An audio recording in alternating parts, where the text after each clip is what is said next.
செம்ம காண்டானது கெஸ்ட்லயே மஞ்சரி தான். ஐயோ! அது ஹோ அது ஹோட்டலுக்கு வந்த கெஸ்ட்டா, இல்ல அந்த ஹோட்டல வாங்க வந்த கெஸ்ட்டான்னே தெர்ல. அந்த ஹோட்டல் எம்ப்ளாயி ட்ரெஸ் என்ன ட்ரெஸ்ல சுத்துனா என்ன? சேலரி வாங்காம சுத்துனா என்ன? ஏதோ கேரக்டர் ரோல் ப்ளே பண்றேன்னு கேரட் விக்கிற மாரி என்னென்ன கருமத்தையோ பண்ணிட்டு, ஷோ பூரா ஒரு ஒரு ஆட்டிட்யூட கேரி ஃபார்வர்ட் பண்றேன்னு, நடிப்பு தான் ரூ. 40ன்னு எழுதினாலும் வரமாட்டேங்குதுல்ல. அது அப்படியே ஏதோ சட்டிலா ஒரு கெஸ்ட்டா இப்போ இவங்க உள்ள போனவங்கள்ல ஒரு விஷயத்துல கிளியர் ஆயிட்டாங்க. என்னன்னா, இவங்கலாம் ரொம்ப அரகன்ஸா கேம வந்து புரிஞ்சுக்காம ஒரு மாரி கிரியேட்டிவா இல்ல அப்படின்னு அந்த ஒரு மைண்ட் செட்ல போனவங்க, இவங்க கிரியேட்டிவ் மோட்டிவேஷனுக்கு ஏதாவது ஒரு ஒரு ஒரு ஸ்டெப் எடுத்து ஏதாவது ஒண்ணு பண்ணா, அத அத மாரி ஏதாவது ஒண்ணு மோட்டிவேஷனா பண்ணா, அத பண்றத வுட்டுட்டு, இந்த இந்த கானா வினோத்த வந்து பாட்டு பாடும்போது ஒரு ஆட்டிட்யூட் ஒண்ணு காமிச்சாங்க பாருங்க. எப்பா! ம், ம்.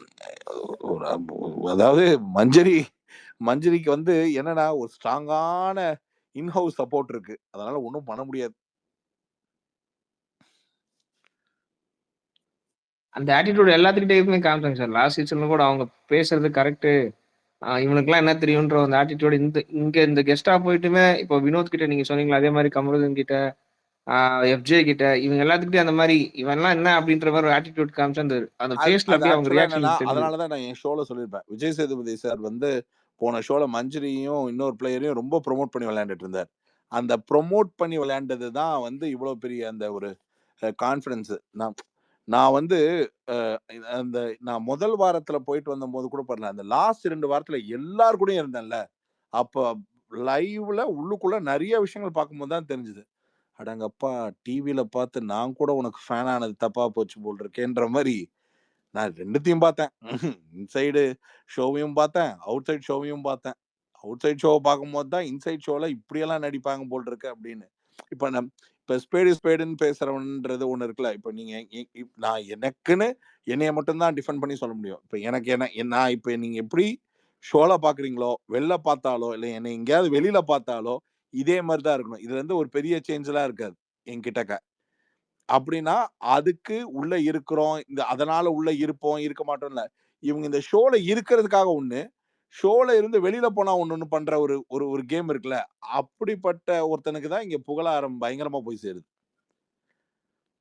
அவன் அவனுடைய ஒரிஜினாலிட்டில ஒருத்தன் டிராவல் பண்றது அப்படின்றது வந்து அன்லெஸ் அண்ட் அன்டில் அது அவங்களுக்கு ஏதாவது மெரிட்டுக்கு டிஸ்டர்பன்ஸ் வந்ததுன்னா, அவனுங்களே தூக்கிடுவானுங்க. எதையாச்சும் ஒண்ணு சொல்லி. இல்ல இந்த மாதிரி எக்ஸாக்ட்டா நல்லா கிளாரிட்டியா ஒரு ஒருத்தன் ஒரு இப்ப மஞ்சரி மாரியான ஒரு பெர்சன வந்து புரமோட் பண்ணி கொண்டு வந்து, இந்த ஷோல இப்ப இந்த கெஸ்ட்டா இதுக்குள்ள கூட்டு வந்து என்னென்னமோ ட்ரை பண்றாங்க. ஆக்சுவலா இவங்க வந்ததுல ஒரு நல்லது என்னன்னா, இவங்கலாம் ஒரு மாரி இன்டர் கனெக்ட் ஆயிட்டாங்க. ஒரு யூனிட்டி இவங்களுக்குள்ள லைட்டா எட்டி பாக்குது. இதுல ஹைலைட் பிரியங்கா 2:30 மணிக்கு வந்து எனக்கு கிச்சன்ல சப்பாத்தி. அது அவங்க சப்பாத்தி வேணும்னு கேட்கறதுக்கும், madam counter close, counter open, counter close, counter open. இவங்களுக்கு இவங்களுக்கு ஒண்ணுமே புரியல. ஏங்க சப்பாத்தில நெய் சர்க்கரையாவது வச்சு குடுங்க. ஐயோ! ஐயோ! தாமரை, சனம், வனிதா போயிருந்தா வேற மாரி பண்ணியிருப்பாங்கன்னு தோணுது ப்ரோ. ஆ அது ஒரு வேற ரகமா இருந்திருக்கும். ஆனா ஆக மொத்தம் என்டர்டெயின்மென்ட் என்டர்டெயின்மென்ட்டா இருக்கிற அந்த கேடர தவிர, எப்பவுமே எக்ஸ்ட்ரார்டினரி போஸ் ஸ்பீக்கர் லெவல்ல வேற லெவல் நாய்ஸ்லயே ஓடிருக்கும். சார் இன்டர்வியூ சூப்பரா இருந்துச்சு sir. Prabhugandhi versus Thamarai. Mass ஃபன்னா இருந்தது. Batman facts. ஐயோ! நெறைய எடிட் பண்ணிட்டோம். அந்த அம்மா பேசினதுல இவரு பயங்கர காண்டாயிட்டாரு.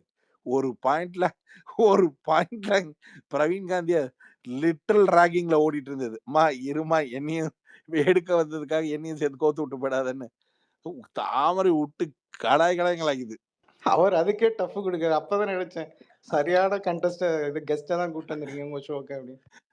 நான் அடுத்த செட் ஒண்ணு வரும் பாருங்க. அது இன்னும் ஒரு ரவுண்ட் டேபிள் கான்னு. வேற லெவல்ல சண்டை போடுவாங்க பாருங்க.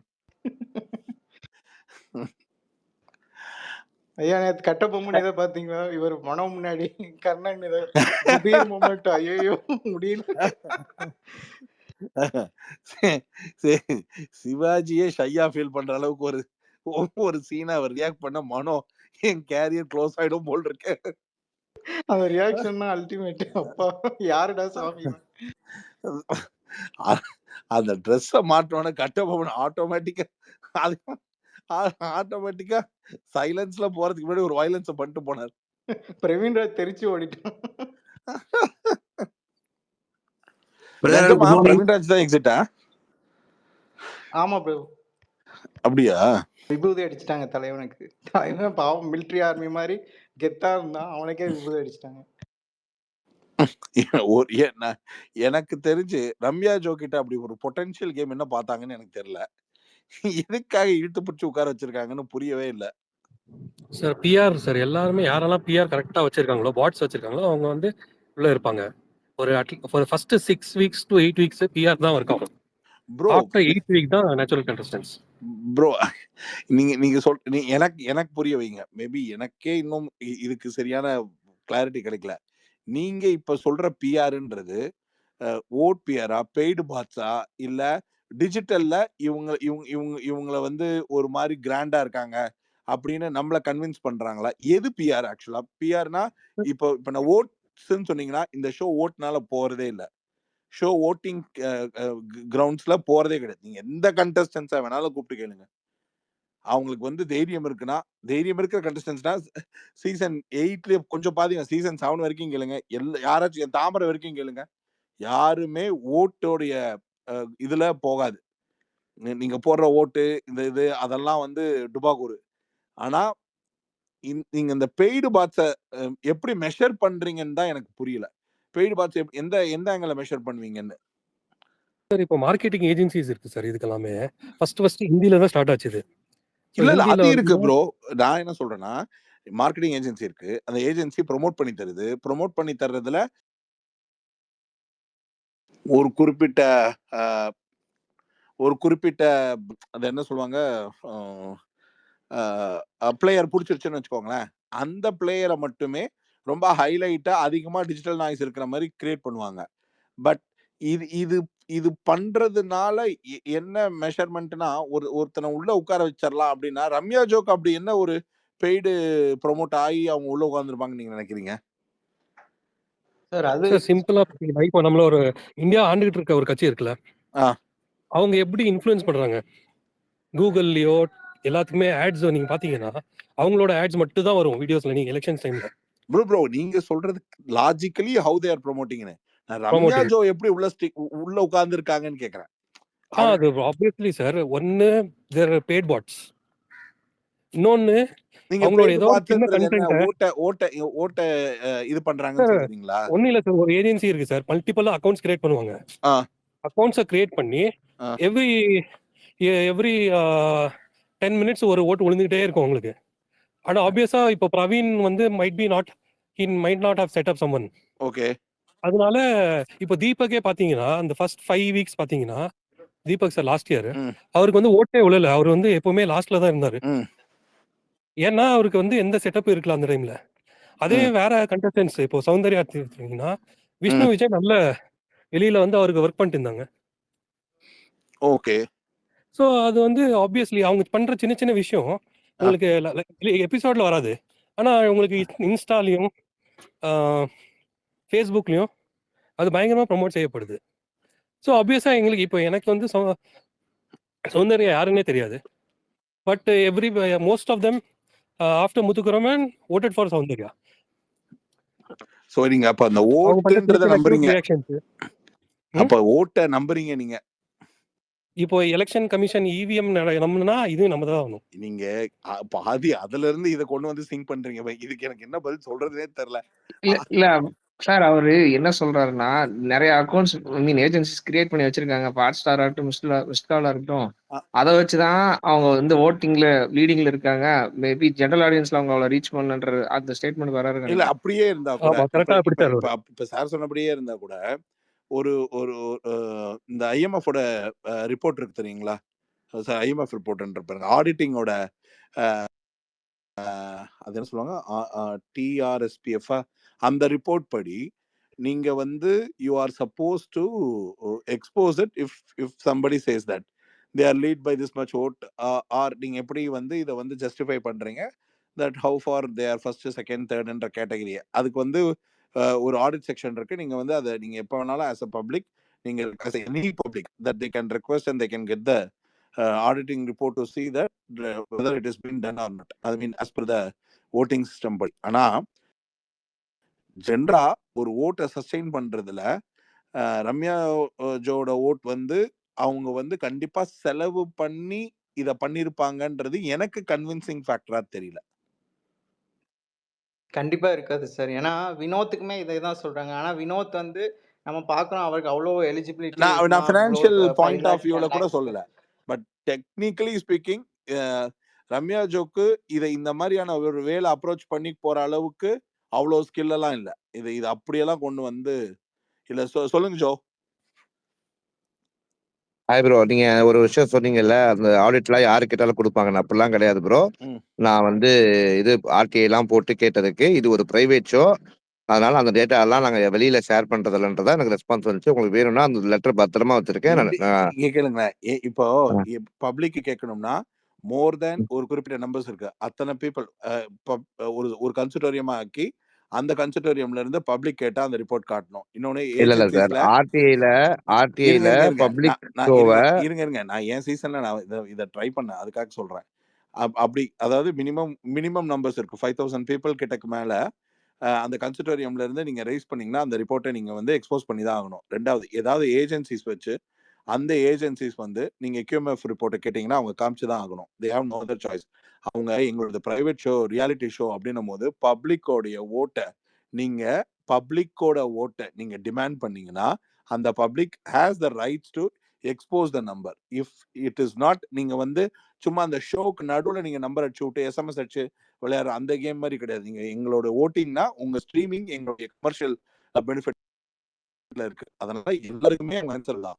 காட்ட சொல்றதுக்கு அவங்களுக்கு வாய்ப்பு இல்லை. பட் ரூல்ஸ் எலெக்ஷன் கமிஷனே காட்ட மாட்டேங்குது சார். இவங்க எல்லாம் காட்டுவாங்கன்னா எப்படி நம்புறீங்க? சார் ரவீந்தர் சார், இல்ல சார், நான் செக் பண்ணிட்டேன், நான் பேசிட்டேன், நான் மினிஸ்ட்ரிக்கு அமிச்சிட்டேன். ஆர்டிஐல கொடுத்தா கொடுக்கணும். நீங்க வேணா ட்ரை பண்ணி 5000 பேரை திரட்டி ட்ரை பண்ணி எனக்கு காட்டி கொடுங்களேன். வாய்ப்பு இல்ல சார், வராது. ஆக்சுவலா தான் சொல்லணேன், இதுக்கு பாசிபிள் இல்ல அப்படின்றத பாசிபிள் இருக்கு அப்படின்றது அன்லைக் இப்ப நீங்க சொல்ற மாதிரி இதை ஒரு வேலையா எடுத்து அப்படி பண்ணா we can expose it, but I'm genuinely speaking I'm not interested. ஆனா இதுக்கு பாசிபிள் இருக்குன்றது சார் நீங்களே தெரியும், இது ஓட்டுப்படி நடக்குதா? அதான் நான் இப்ப இவ்வளவு நேரம் சொல்லிட்டு இருக்கதே அதானே. இது ஓட்டுப்படி நடக்காத. அப்ப செகண்ட் ஆப்ஷனை பத்தி நம்ம யோசிக்கவே வேணாமே. நான் சொல்றதே அதான். இத ஓட்ல எப்படி நீங்க நம்புறீங்க? எதுக்கா கேட்டேன்னா, யாரோ ஒருத்தங்க இப்ப PR பாயிண்ட் ஆஃப் வியூல ஒரு கண்டென்ட் பேசுறாங்க. இத PRஆல வந்து ஒருத்தங்களை வந்து செலிப்ரேட் நார் ஒரு ஹைப் கிரியேட் பண்ணி பேச முடியுமே தவிர ஒரு PRஆல வேற என்ன மேக்சிமம் வந்து இதுல இன்ஃப்ளூயன்ஸ் பண்ணிட முடியும், அதாவது கேமரை என்ன இன்ஃப்ளூயன்ஸ் பண்ணிட முடியும் அப்படின்றது தான் என்னோட பாயிண்ட். எனக்கு தெரிஞ்சு அதெல்லாம் சீசன் 5ஓட முடிஞ்சு போச்சு. அதுக்கப்புறம் வந்து பெருசாலாம் ஒரு பியரால ஒரு அந்த மாதிரி ஒரு இம்பாக்டை கிரியேட் பண்ண முடியுமான்னு எனக்கு தெரியல. சிம்பிளா நான் சொல்றேன் சார். சேனல் ப்ராடக்ட்டை வந்து அவங்க சஸ்டெயின் பண்ண வைக்கிறாங்க சார். போன சீசன்ல விஷால் வந்து ஒரு வீக் எதுவுமே பண்ணல. ஆனா அன்அஃபிஷியல் ஓட்டிங்ல டாப்ல இருக்காரு. அப்ப அது எப்படி பாசிபிள் ஆச்சுன்னே தெரியல. அப்போ இது வந்து சம்திங் சேனலுமே ப்ரோ, பண்றாங்க. நீங்க அன்அஃபிஷியல் ஓட்டை தள்ளி வச்சிருங்க.